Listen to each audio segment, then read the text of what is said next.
कन्हैया मेरो बारो। जब कन्हैया जी ने गिरवर को धारण किया गिरिराज महाराज को, तो यशोदा माँ बोली कि हे ब्रजवासियों, तुम यहाँ हमारे पास खड़े खड़े क्या देख रहे हो, जाकर के लाला को सहारा दो। तो मैया कह रही है सभी से क्या, अरे कन्हैया मेरो बारो, हे कन्हैया मेरो बारो, हे नख पे गिरवर लीनो धार। कन्हैया मेरो बारो, नख पर गिरवर लीनो धार। कन्हैया मेरो बारो, नख पे गिरवर लीनो धार। कन्हैया मेरो बारो, नख पर गिरवर लीनो धार। कन्हैया मेरो बारो, हे कन्हैया मेरो बारो, हे कन्हैया मेरो बारो। कन्हैया मेरो बारो, कन्हैया मेरो बारो, नख पे गिरवर लीनो धार। कन्हैया मेरो बारो, नख पर गिरवर लीनो धार। कन्हैया मेरो बारो। अभी ताली बजाते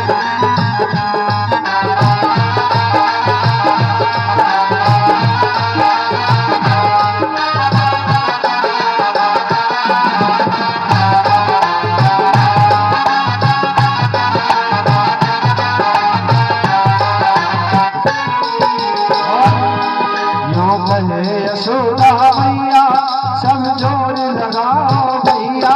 यो कहे यशोदा मैया सब जोर लगाओ भैया।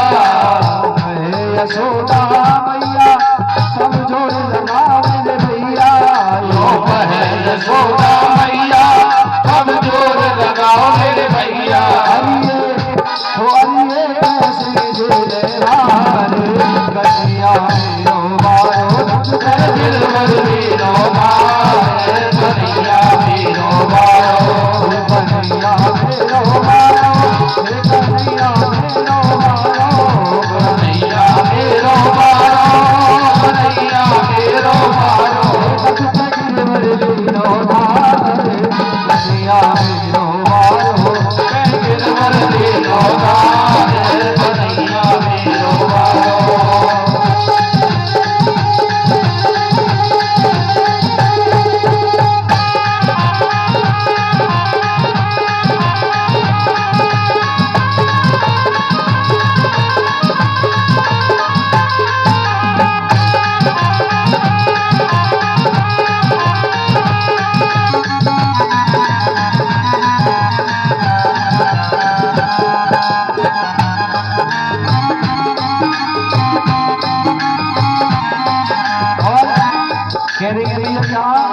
मेरे लाल की नरम कन्हैया, मेरे लाला की नरम कन्हैया, कहीं मुड़ नहीं जाए भैया।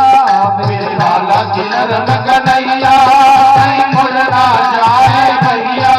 मेरे लाला की नरम कन्हैया, कहीं मुड़ नहीं जाए भैया। मेरे लाला की नरम कन्हैया, कहीं मुड़ ना जाए भैया। गिरवर तो भारे अपार। कन्हैया मेरो बारो, नख पे गिरवर लीनो धार। कन्हैया मेरो बारो।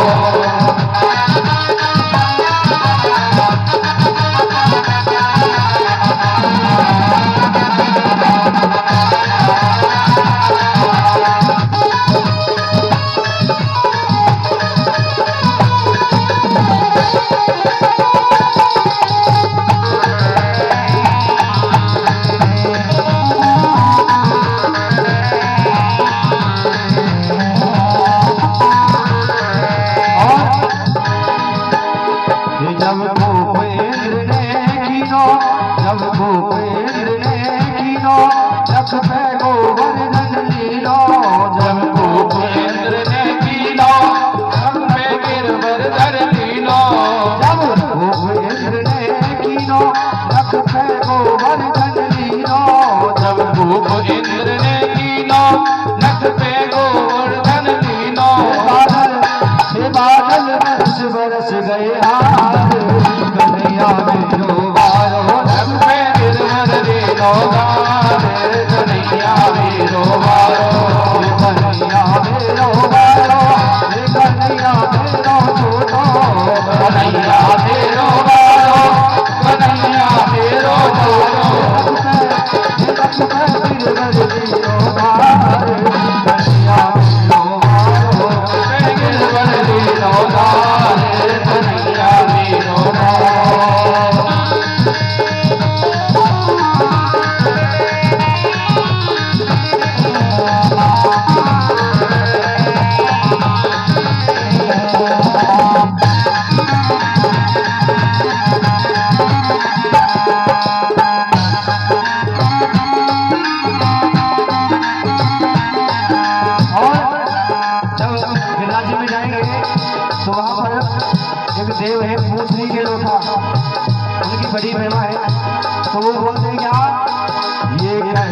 आज महाराज जैसे मेरे गोविंद ने 7 वर्ष के, आज कन्हैया ने सप्त दिवस 7 कोस के लंबे चौड़े गिरिराज जी को अपनी उंगली पे धारण किया। 7 दिन हो गए धारण करते करते। ब्रजवासी ने सोचा कि लाला थक गए होगो, क्यों ना हम थोड़ा सहारा दे दें। सो आज सभी ब्रजवासी अपनी अपनी लाठी डंडे लेकर के आए और गिरिराज पर्वत के नीचे लगा दिए महाराज। गिरिराज पर्वत के नीचे लगा करके ब्रजवासी बोले, लाला 7 दिन हो गए तो पर्वत धारण करते करते तू थक गए होगो, थोड़ा आराम कर ले।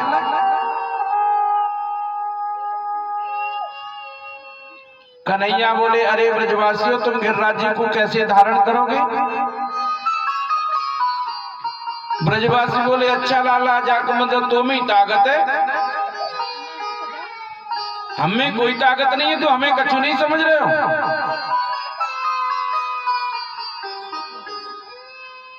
तो ब्रजवासी बोले, लाला तू एक बार हटा के तो देख।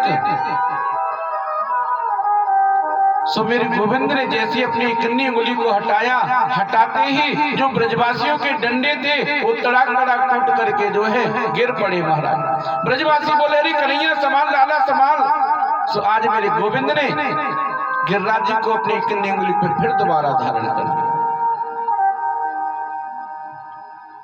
ब्रजवासी बोले, क्यों रे लाला, एक बात समझ में नहीं आ रही, तुम्हें इतनी ताकत इतना बल कहां से आए गयो जो हम सभी ब्रजवासी में नहीं है, और तेने इकन्नी उंगली पे इतना बड़ा गिरिराज पर्वत धारण कर रखे हो। तो मेरे गोविंद ने बड़ा सुंदर जवाब दिया महाराज कि कछु माखन को बल बढ़ो, कछु गोपन करी सहाय, श्री राधे जू की कृपा सो मैंने गिरवर लिया उठा। अरे ब्रजवासियों, एक तो मैंने अपने जीवन में अपने माता पिता के यहाँ माखन बहुत खाया, माखन खाए बेटी जो है मुंह में बल बढ़ गया, ताकत ज्यादा आ गई, और कछु आप लोगों ने सहायता करी। ब्रजवासी बोले, भैया हमने क्या सहायता करी। कन्हैया बोले, भैया तुम जो टकटकी लगा करके मुझे देख रहे थे ना, तुम्हारे शरीर में जितनी बढ़ शक्ति थी वो मैंने चुरा ली। बोलो राधे राधे। ब्रजवासी बोले, क्यों रे लाला, अरे माखन तेने चुराया कोई दिक्कत नहीं, गोपिन के चीर चुराए तेने कोई दिक्कत नहीं, आज हम ब्रजवासियों की तू शक्ति चुराए भी लग गए हो। और कन्हैया ने कही कि भैया राधे जी की कृपा से मैंने गिरवर लिया उठाए, क्योंकि मेरे पे किशोरी श्री राधे जी की असीम कृपा है, इसलिए आज मैंने गिरिराज पर्वत को उठा लिया। आज जैसी मेघमाला बरस रही थी तो महाराज अगस्त महाराज को जो है मेरे गोविंद ने आज्ञा दी कि जाओ ब्रज में जितनी बार वर्षा हो उस जल को आप ग्रहण करें। अगस्त महाराज ने आज जितना बार जल ब्रज में बरसा, आज उस जल को अगस्त जी ने पी लिया महाराज।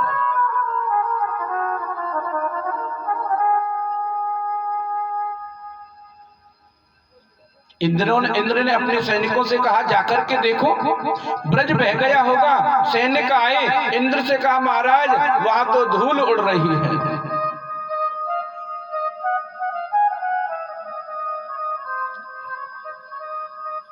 सो महाराज इंद्र को पता चल गया कि अब तो ये मुझसे गलती हो गई, मैंने परब्रह्म परमेश्वर से जो है पंगा ले लिया। तो महाराज दौड़ा दौड़ा इंद्र गया और मेरे गोविंद के चरणों में गिर पड़ा। हे प्रभु, मुझसे गलती हो गई, मुझे माफ कर।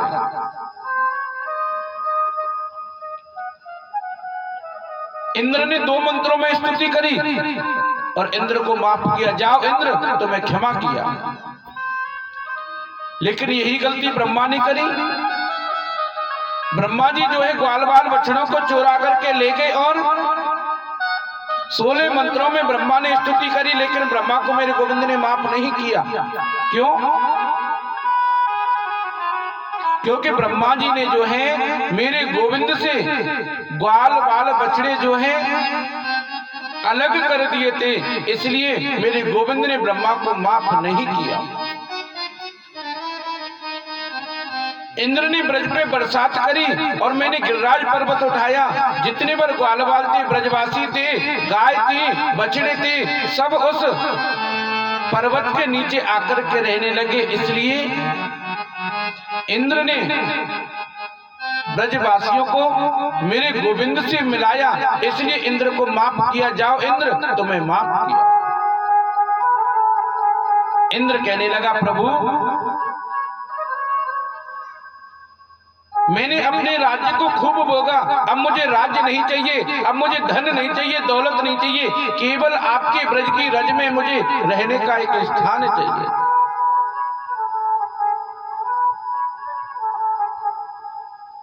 आज जो है मेरे गोविंद ने इंद्र को माफ कर दिया और जाओ इंद्र तुम्हें ब्रज में रहने की आज्ञा देते हैं, ब्रज में वास करो और प्रेम से रहो। सुखदेव कहने लगे, परीक्षित एक बात मेरी समझ में नहीं आई कि जो अगस्त महाराज थे उन्होंने इतना पानी कैसे पिया। तो सुखदेव कहने लगे, परीक्षित जब भगवान राम रावण को मार के आए थे तो अयोध्या में राम जी का राज्याभिषेक हुआ। माता जानकी ब्राह्मणों से बड़ा प्रेम करती थी। माता जानकी ने राम जी से कहा, प्रभु आज मेरा मन है कि मैं ब्राह्मणों को भोजन कराना चाहती हूँ, कोई ऐसा अच्छा ब्राह्मण भेजो जो मेरे यहाँ प्रेम से भोजन करे। माता जानकी बोली, प्रभु ब्राह्मण ऐसा ही होना चाहिए जो कहीं ना भोजन करके केवल हमारे यहाँ ही भोजन करे और प्रेम से भोजन करे।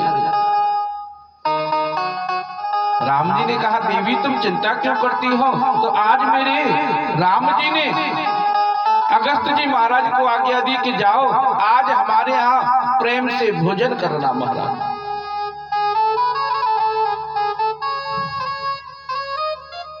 आज महाराज अगस्त जी ने भोजन करना शुरू किया। जानकी जी बनाते बनाते थक गई, लेकिन अगस्त जी का पेट नहीं भरा।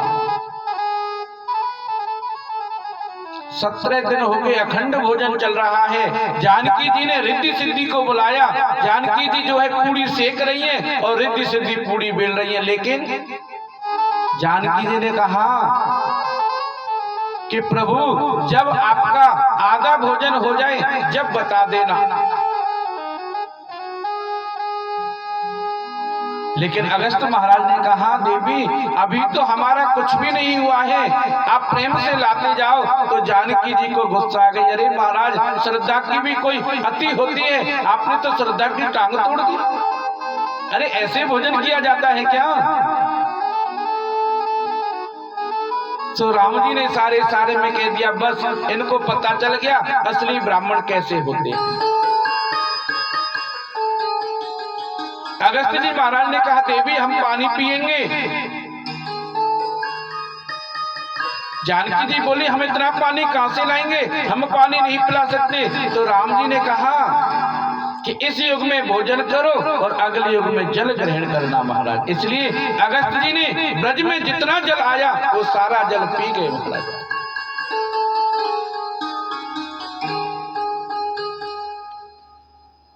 भक्ति में कितनी शक्ति होती है भैया।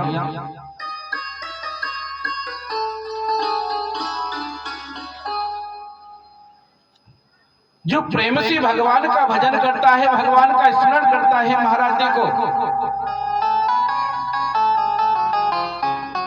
माला हाथ में ले ली, स्वरूप चंदन लगा लिया,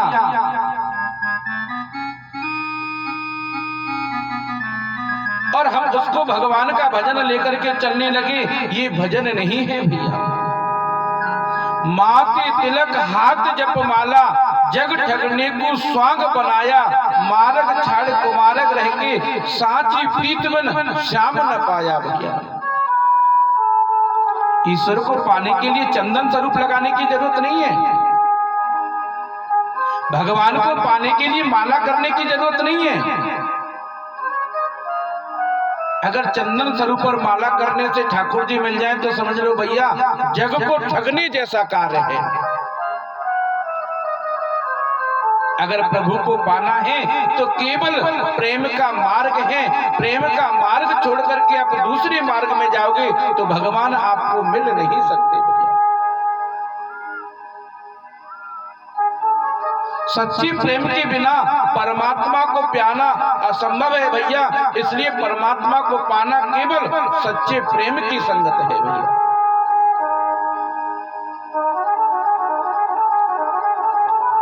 अगर हम सच्ची तरीका से ठाकुर जी को पाएंगे तो भगवान की स्मृति हमको जरूर होगी भैया। इसलिए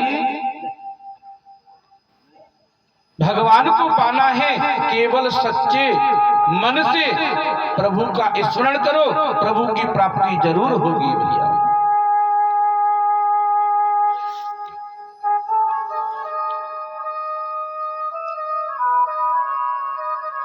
देवराज इंद्र ने क्या किया?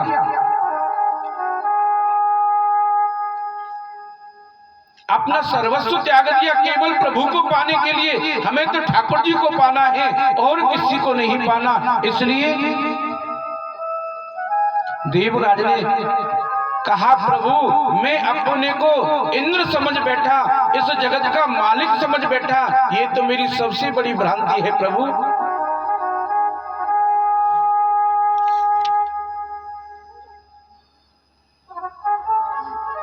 लेकिन सज्जनों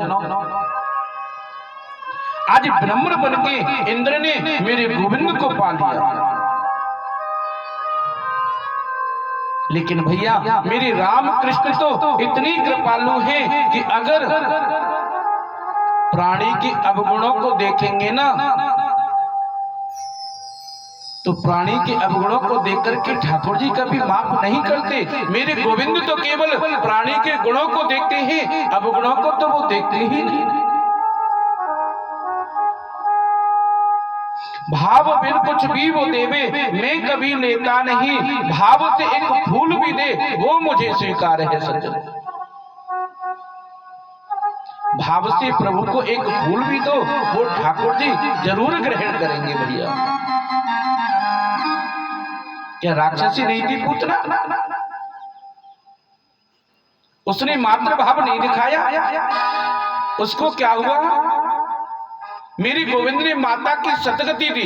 जो मुक्ति मां यशोदा को मिलनी थी आज वही मुक्ति पूतना को दे दी। किस लिए? केवल मात्र भाव दिखाया था पूतना ने। माता का भाव दिखाते हुए आज जो है उनको क्षमा कर दिया और इंद्र से कहा जाओ इंद्र तो मैं क्षमा किया। हम भक्तन के भक्त हमारे भैया ठाकुर जी अपने भक्त को दुख बर्दाश्त नहीं कर सकते। ठाकुर जी कहते हैं भक्त मेरा है मैं भक्त का हूं। अगर भक्त ने ये प्रतिज्ञा छोड़ दी तो जीवन में कभी ठाकुर जी माफ नहीं करेंगे। इसलिए जीवन में कभी अभिमान नहीं करना चाहिए।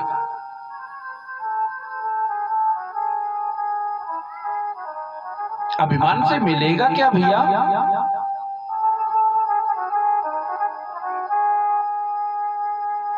और अभिमान से पा भी क्या सकते हो ठाकुर जी से?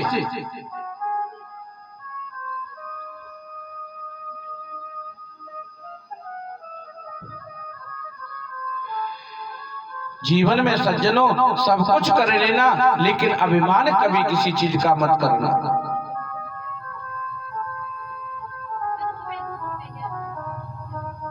इंद्र ने कहा प्रभु अब मैं जाना नहीं चाहता, गिरिराज जी की तलहटी में कोई ऐसी जगह दे दो जो मैं प्रेम से यहाँ रह सकूं और प्रेम से भजन कर सकूं। लग रही आस, करूं ब्रजवास तलहटी गोवर्धन की मैं। कितनी बड़ी सामर्थ्य है सज्जनों भक्ति में। लेकिन मेरे प्रभु ने इंद्र से कहा, इंद्र आप स्वर्ग का प्रशासन भोगो। लेकिन इंद्र ने कहा, प्रभु मुझे कहीं नहीं रहना, केवल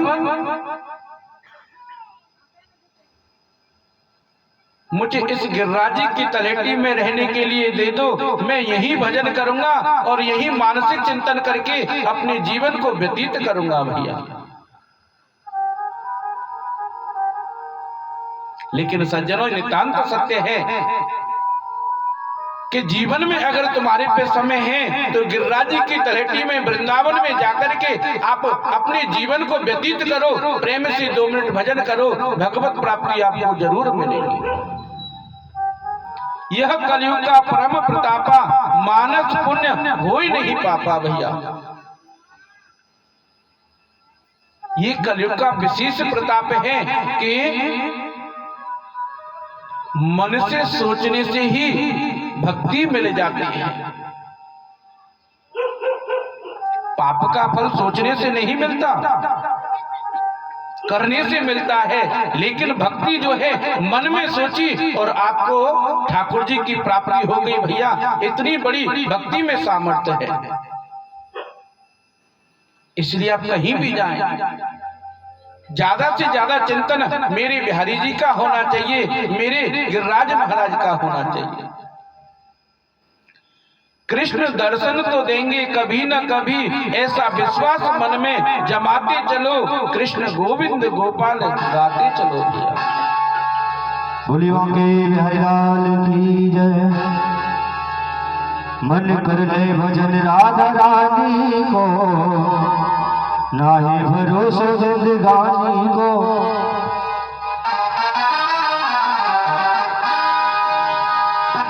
मन कर ले भजन राधा रानी को, नाहे भरोसा जिंदगानी को।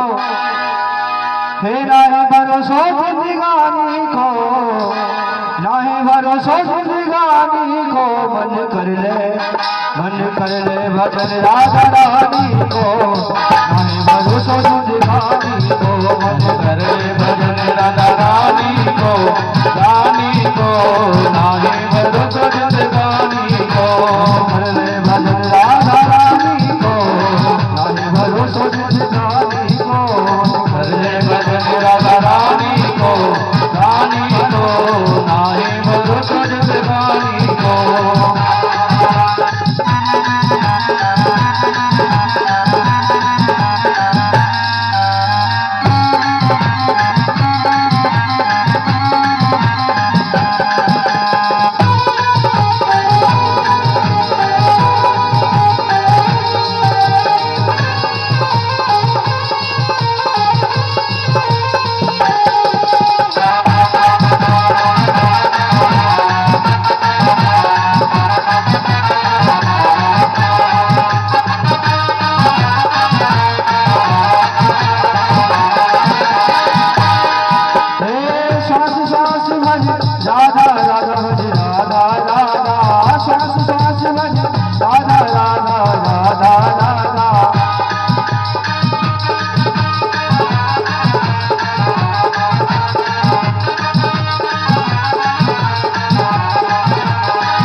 साथ मिल जाए रामे बिहारी को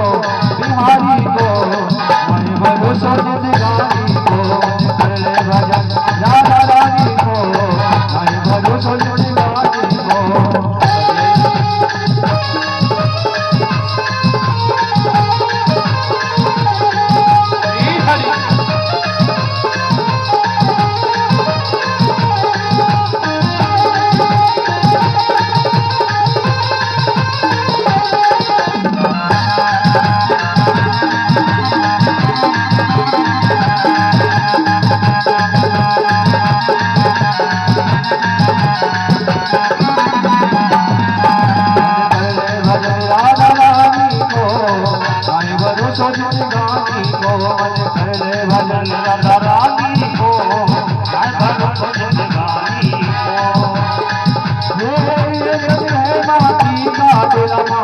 का देला, ये तन है माटी का दिला, माटी का देला।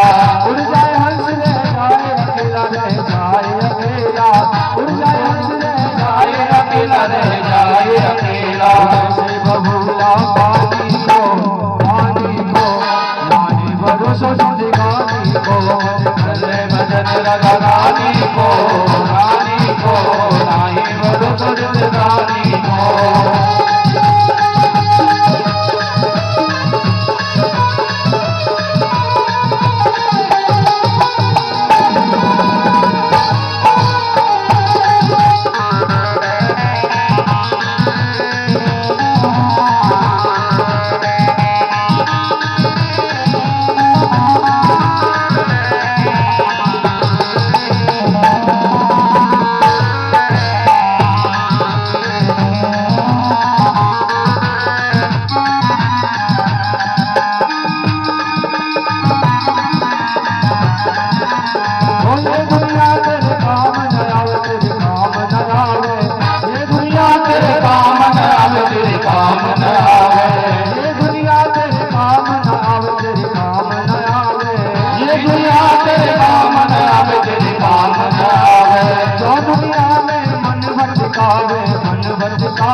दीवानी को, दीवानी को पानी भरोसा जिंदगानी को, कर ले भजन राधा रानी को, रानी को नाई भरोसा जिंदगानी को, कर ले भजन राधा रानी को, नाई भरोसा जिंदगानी को, कर ले भजन राधा रानी को, रानी को नाई भरोसा जिंदगानी को, नाई भरोसा जिंदगानी को, नाई भरोसा जिंदगानी को, नाई भरोसा जिंदगानी को।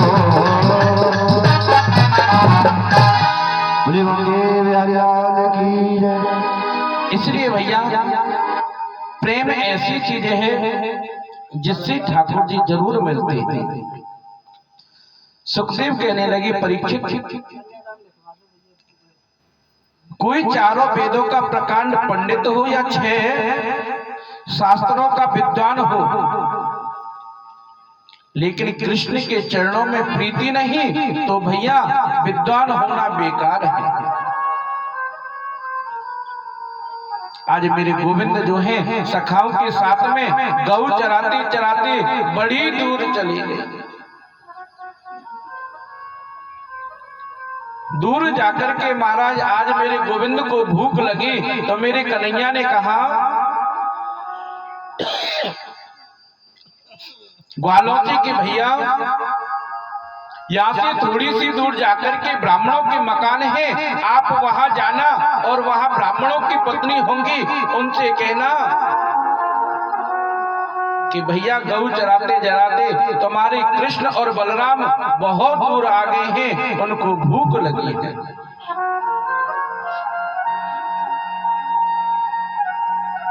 आज महाराज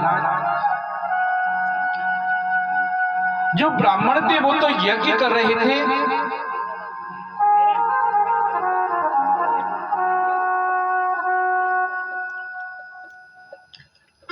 आज जो है ब्राह्मण यज्ञ कर रहे थे और यज्ञ में जैसे ही जाने लगे, जाते जाते महाराज ग्वालों को ब्राह्मणों ने देख करके जो है इशारों में पूछ रहे भैया तुम कौन हो और कहां से आए हो, लेकिन ग्वाल कुछ कह नहीं रहे।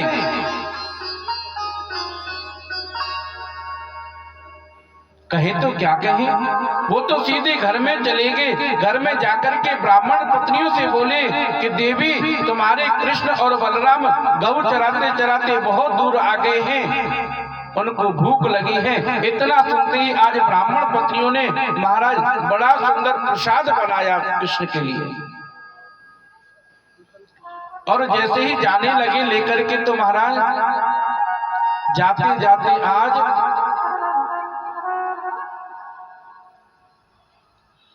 मेरे गोविंद ने ग्वालों से कहा कि ब्राह्मणों से बात मत करना, केवल ब्राह्मणियों से कहना। तो महाराज आज जो है ब्राह्मण अपनी पत्नियों से इशारों में पूछ रहे, देवी कहां जा रही हो? अब ब्राह्मण पत्नी क्या कहे कि हम गोविंद से मिलने जा रहे हैं। तो महाराज जैसे प्रसाद बना करके गोविंद से मिलने गई और गोविंद को प्रसाद अर्पण किया। अर्पण करने के बाद में मेरे गोविंद ने कहा, देवी अब मैंने प्रसाद पा लिया, अब तुम अपने घर को जा सकती हो।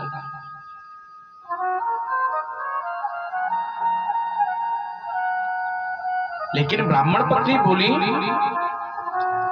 प्रभु हम अपने पतियों से कुछ कहकर के नहीं आए, क्या हम अपने पतियों के पास जाएंगे वो हमको ग्रहण करेंगे? मेरे गोविंद ने कहा, देवी तुम जाओ तो सही।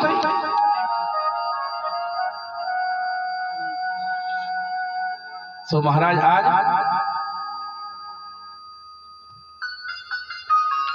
मेरे गोविंद के कहने के अनुसार ब्राह्मण पत्नी आज जो है जैसे ही जाने लगी, तो ब्राह्मण जो है बेचारे दरवाजे पे हाथ जोड़ करके खड़े थे। हाथ जोड़ करके इसलिए खड़े थे, आज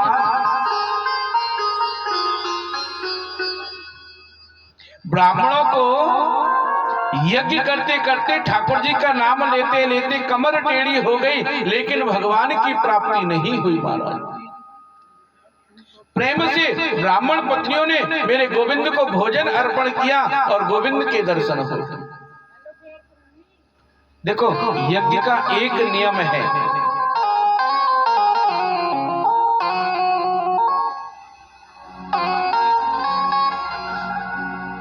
हाजिर है मोहब्बत की सनम। हम यहाँ कहाँ चल रहे थे कथा में?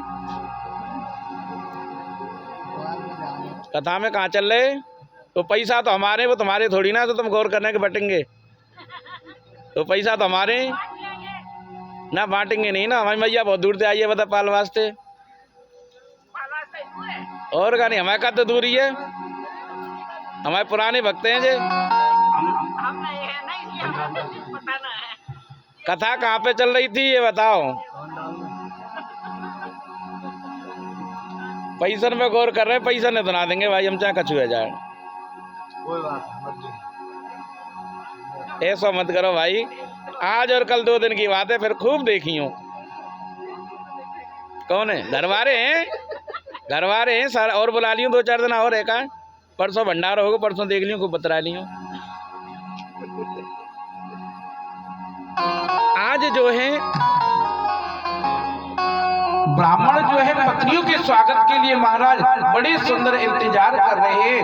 आज पत्नियों के पैरों में जो है दंडवत करने लगे, देवी यज्ञ करते करते हमारी कमर टेढ़ी हो गई, लेकिन हमने गोविंद को प्राप्त नहीं किया।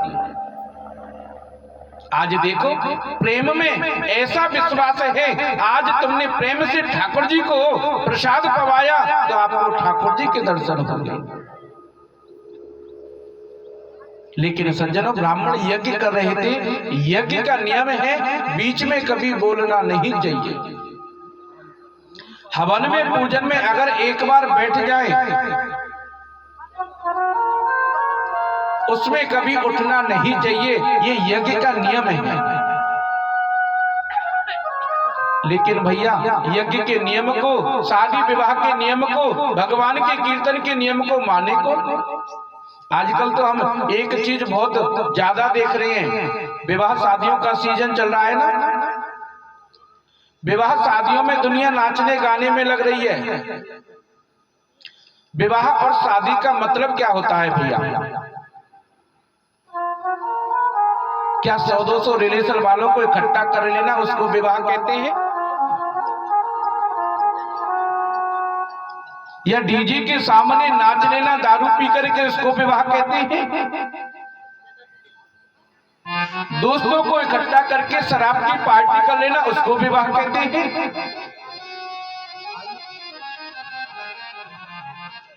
भैया असली विवाह पे तो आप पहुंचे नहीं, विवाह किसको कहते हैं?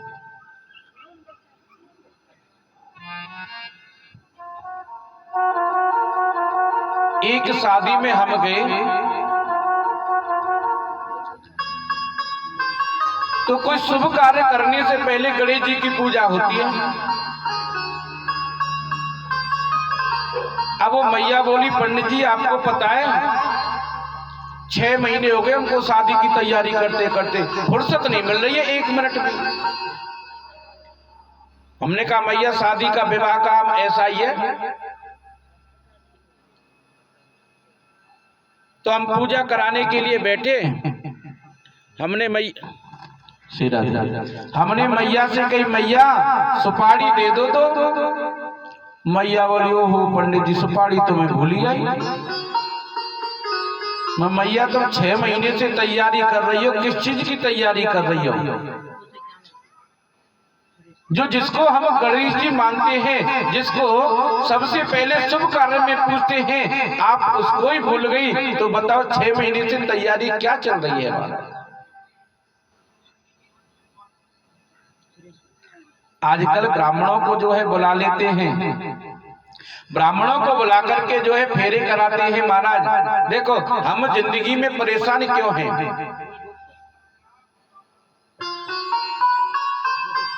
फिर कहते हैं बहू बात नहीं मानती, बेटा बात नहीं मानता।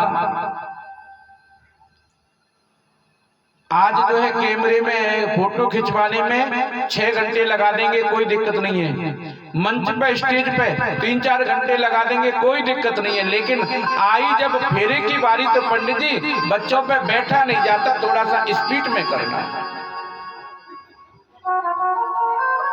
अब पंडित जी तुमसे ज्यादा स्पीड वाले, जब तुम लोग ही नहीं चाहते कि हमारे जीवन का फैसला है, हमारे जीवन का निर्णय है, इसमें भी आप जल्दी करोगे तो भैया जीवन जल्दी ही निकलेगा।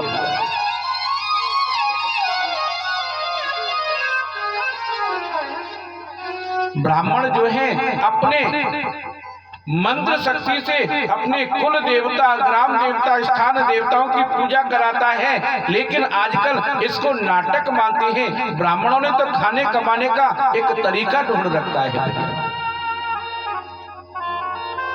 क्या ब्राह्मण आपके कुल देवता, स्थान देवताओं को प्रसन्न करेंगे? वो हमारा फायदा है उसमें। लेकिन भैया ऐसा नहीं होना चाहिए। हर चीज एक नियम से चलनी चाहिए। हर चीज का एक नियम होता है, नियम से करोगे तो सही रहोगे, गलत नियम से करोगे तो भैया उसका भुगतान तो तुमको भुगतना ही पड़ेगा। बोलो राधे राधे। इसलिए अपने सगे संबंधियों से, अपने रिलेशन वालों से कहो भैया हर काम में जल्दी कर लेना, लेकिन कभी फेरों में जल्दी मत करना। विवाह का काम है भैया, रीति रिवाज से बढ़िया अच्छी तरीका से संपन्न करो, ये जिंदगी का फैसला है।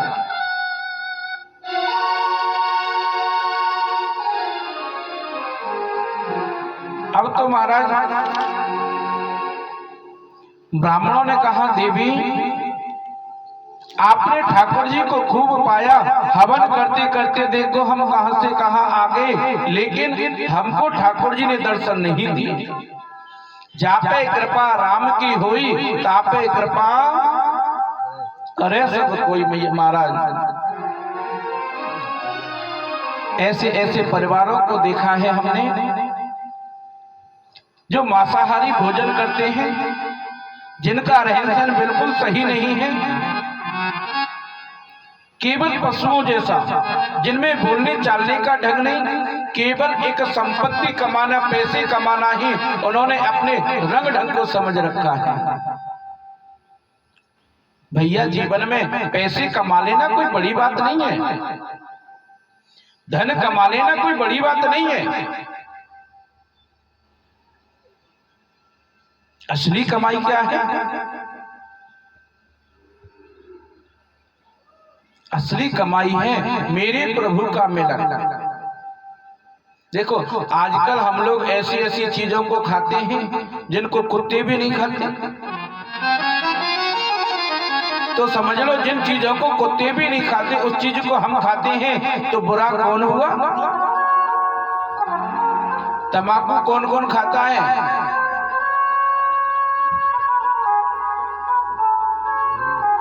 और भैया जो तंबाकू खाता है वो कितना बुरा होगा। लोग बात सोचते होंगे इस तंबाकू को कुत्ते भी नहीं खाते, बताओ मनुष्य खा रहे हैं, बुरा कौन हुआ।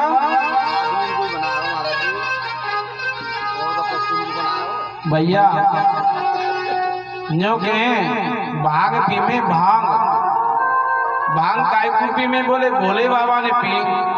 भैया भोले बाबा ने तो आग धतूरा खावे ने, खाए के दिखा दो कोई सो। मैं तो विनती कर रहा हूँ कोई खा के भोले बाबा की पदवी पे कोई जा रहा है तो देखो किसी ने क्या खाया, कोई क्या खाता है उसकी गणना नहीं है। अपने परिवार को शुद्ध शाकाहारी बनाओ, अपने परिवार में नियम बनाओ। 23 घंटे कुछ भी करो, 1 घंटे ठाकुर जी के लिए सब परिवार प्रेम से बैठ करके निकालना चाहिए भैया। इस बारे में तो भैया कभी जगह को बुरा मत मानना, हमारे घर में भी लड़ाई हो जाती है। हमारी पत्नी जो है ये सब जानते हैं, सब देखते हैं। 1 घंटे रोज शाम को 9 से 10 बजे तक बाजा लेकर के कीर्तन करती रहेगी, चाहे कोई पीछे से आए, चाहे कोई जो है पानी मांगे, कुछ भी मांगे, किसी को कुछ नहीं देना है। वो कहती है कि सबसे पहले सबसे बड़ा सर्वोपरि मेरा ठाकुर जी है, उसके बाद में और कोई है भैया। इसलिए सब परिवार वालों को 1 घंटे ठाकुर जी के निमित्त कीर्तन जरूर करना चाहिए भैया। ठाकुर जी का कीर्तन करोगे तो आपके घर में सुख समृद्धि होगी, भगवान का वास होगा, तो महाराज जिंदगी आपकी ऐसे गुजरेगी पता ही नहीं चलेगा महाराज। लेकिन भैया कीर्तन के लिए समय निकाले कौन? कीर्तन करें तो करें कैसे? लोग बाग सोचते महाराज कीर्तन करना हमारे पे आता नहीं। कीर्तन करने का मतलब है भजन ही नहीं होता कि भजन गाओ, अपने गुरु का दिया हुआ मंत्र जो है हमको रोज स्मरण करना चाहिए। गुरु किस किसने बना रखा है बताओ? सबने गुरु बना रखा है। गुरु का दिया हुआ मंत्र हम स्मरण नहीं कर सकते तो हमारे जीवन को धिक्कार है भैया। इसलिए जीवन में गुरु को बनाओ और उस गुरु मंत्र को जो है महाराज अपने जीवन में उतारो। लेकिन आजकल महाराज गुरु मंत्र का स्मरण कौन करे? आजकल तो पाखंड नाम की जो चीज है ना वो ज्यादा पसंद आती है जनता को। पाखंड क्या होता है? माता आ गई हो, सब चरणों में गिर पड़ते हैं, मैया आ गई, मैया आ गई है। सही बताना दिन में सच कौन बोलता है?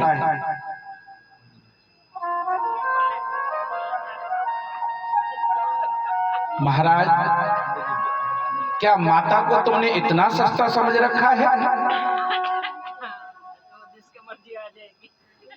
क्या ठाकुर जी को तुमने इतना सस्ता समझ रखा है? हमारा रहन सहन अच्छा नहीं, खान पीन अच्छा नहीं और शरीर स्वस्थ नहीं, फिर भी महाराज तुम्हारे शरीर में माता का आगमन होता है। इतनी सस्ती है मां? केवल पाखंड है भैया, जग को ठगने जैसा है भैया।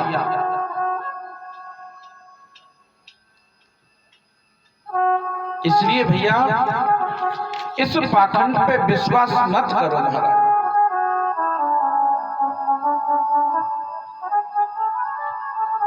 अपने जीवन में प्रेम को आजमाओ, प्रेम ही एक सार है महाराज।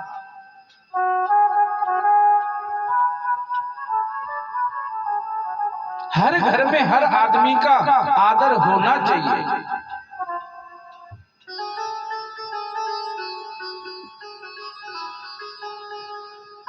सुखदेव स्वामी बोले परीक्षित आपको रास प्रसंग सुनाऊंगा कि प्रेम से कैसे आज गोपियों ने ठाकुर जी को पाया। जो हमारे हरिदास स्वामी हैं, जो बिरारी जी के प्राकट्य करता है, लेकिन सज्जनों, आज गोपियों ने देखा कि रास का ऐसा सुंदर प्रसंग जो है भगवान ने आज गोपियों के साथ में रास किया। इन गोपियों के बारे में हम 2 मिनट चिंतन करें कि गोपी क्या है भैया। गो का अर्थ है इंद्रियां और पी का अर्थ है पीना। जो प्रत्येक इंद्रियों से कृष्ण का रस का पान करे उसको गोपी कहते हैं महाराज। चलते फिरते उठते बैठते प्रत्येक परिस्थिति में जो कृष्ण का रसपान करे वो आनंद ले, उसका नाम गोपी है महाराज। भगवान राम जब 14 वर्ष के लिए वन में गए, मेरे रघुवर दंडक वन में से निकल रही थी, तो दंडक वन में वास करने वाले जितने बर दाढ़ी वाले संत थे सब भगवान के सौंदर्य को देख करके मोहित हो गए। तब वो संत कहने लगे, भैया हम भी स्त्री होते तो स्त्री होकर के प्रभु की सेवा करते। जब भगवान राम ने कहा आपकी इच्छा अगले समय पूरी होगी, तो आज जितने बार दंडक वन के वासी जो संत हैं, आज वही गोपी कृष्ण के प्रेम में पागल हो रही है। इतना ही नहीं, हमारी 4 वेद हैं, ऋग्वेद, यजुर्वेद, सामवेद और अथर्ववेद। इन चारों वेदों में 3 कांड हैं, ज्ञान कांड, उपासना कांड और कर्म कांड। जो 80,000 मंत्र हैं कर्म कांड के, 16,000 मंत्र हैं उपासना कांड के। लेकिन सज्जनों, परमात्मा के समीप चले जाना ही उपासना है। 80,000 कांड के जो वेद मंत्र हैं वे सभी ब्रजमंडल में आज गोपी बन करके आज मेरे कृष्ण के साथ में रास रचा रही है महाराज। कोई किसी का बेटा बना, कोई किसी की पत्नी बनी, कोई किसी का साथी बना, लेकिन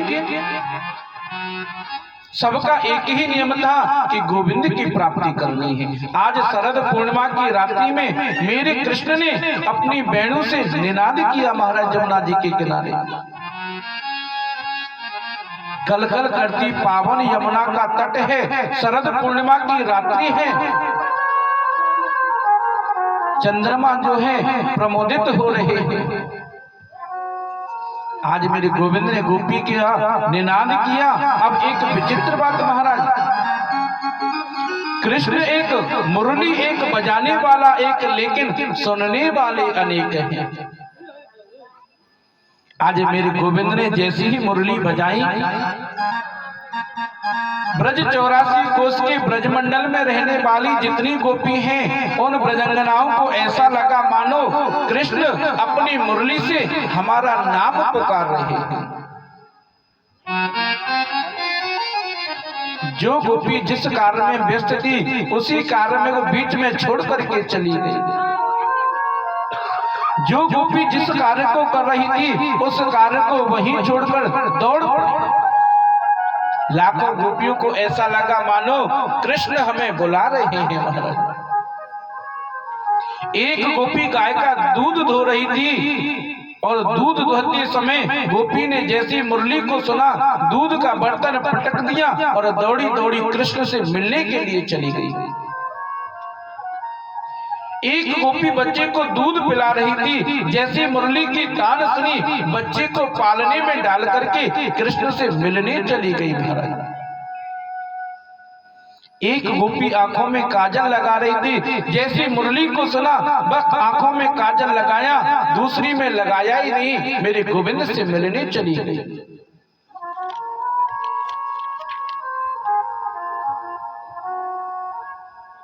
एक गोपी के पति ने पकड़ करके कमरे में बंद कर दिया।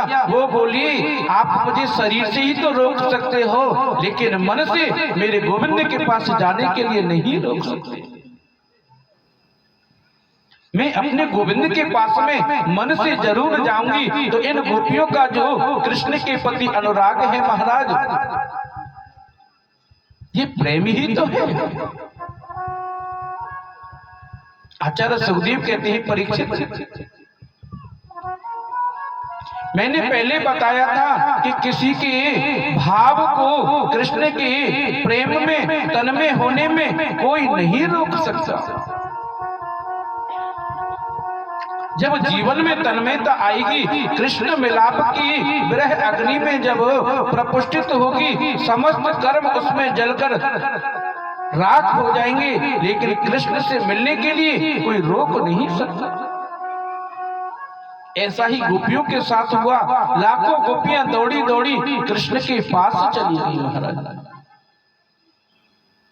कृष्ण जिधर नजर डालें उधर गोपी, जिधर देखें उधर गोपी महाराज।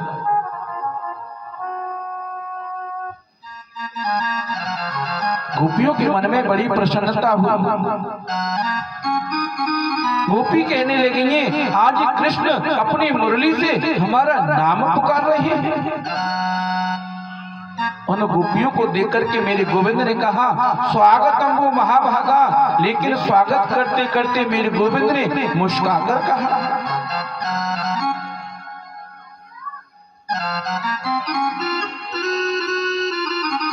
आप आई, स्वागत है गोपी, लेकिन क्यों आई ये तो बताना ही पड़ेगा।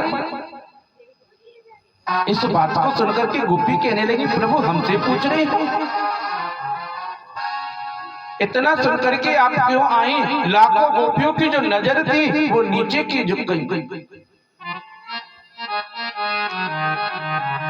कन्हैया बोले, आप बताती नहीं ये रात्रि कितनी घोर रूपा है। इस घोर रूपा रात्रि में अपने पतियों को छोड़ करके निर्जन वन में आज मेरे पास आई हो। गोपी ये अच्छी बात नहीं है। जाओ अपने पतियों के पास जाओ। पत्नियों का परम कर्तव्य है अपने पति की सेवा करना। इतना बोलते बोलते आज गोपियों के पास में कोई जवाब नहीं। गोपी शांत बैठी है महाराज। कन्हैया ने कहा, गोपी तुमने जवाब नहीं दिया। बड़ा सुंदर यमुना का किनारा है, लेकिन देवियों जंगल में बड़े बड़े हिंसक जंतु रहते हैं। तुम सबको छोड़ करके आई हो, जाओ लौट करके अपने पति की सेवा करो। आचार्य सुखदेव कहते हैं, परीक्षित, पहले परमात्मा जीव को अपने पास बुलाते हैं, फिर जीव जब पास में आ जाता है तो जीव को देखते हैं ये सच्चे मन से आया है या वैसे मन से आया है। आज भगवान जो है गोपियों की परीक्षा ले रहे हैं।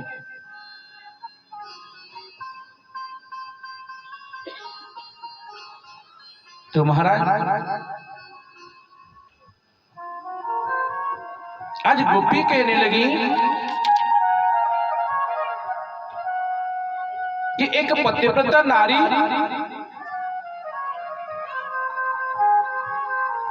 अपने पति की सेवा कर सकती है प्रभु, लेकिन जब उसको सच्चे का पति मिल जाए, असली पति मिल जाए, तो उन पतियों को लेकर के हम क्या करेंगे?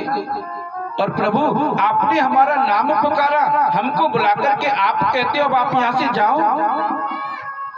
तो प्रभु हम आपको एक बात बता देते हैं, ऐसे वर को क्या बने जो जन्म ले और मर जाए।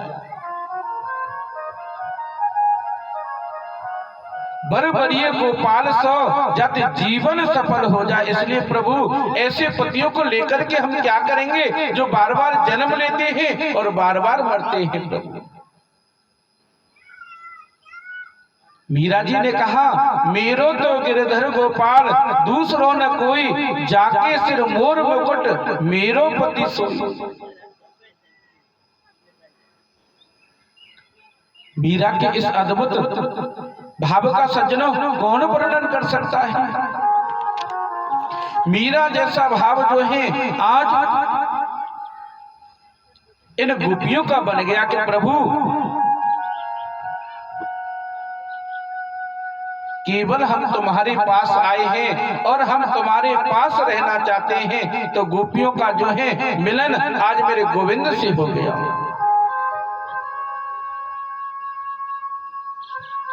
गोपियों ने सोचा प्रभु आप मार दो सहन कर लेंगे, लेकिन आपको छोड़कर इस घोर रूप रात्रि में अपने पतियों के पास नहीं जाएंगे।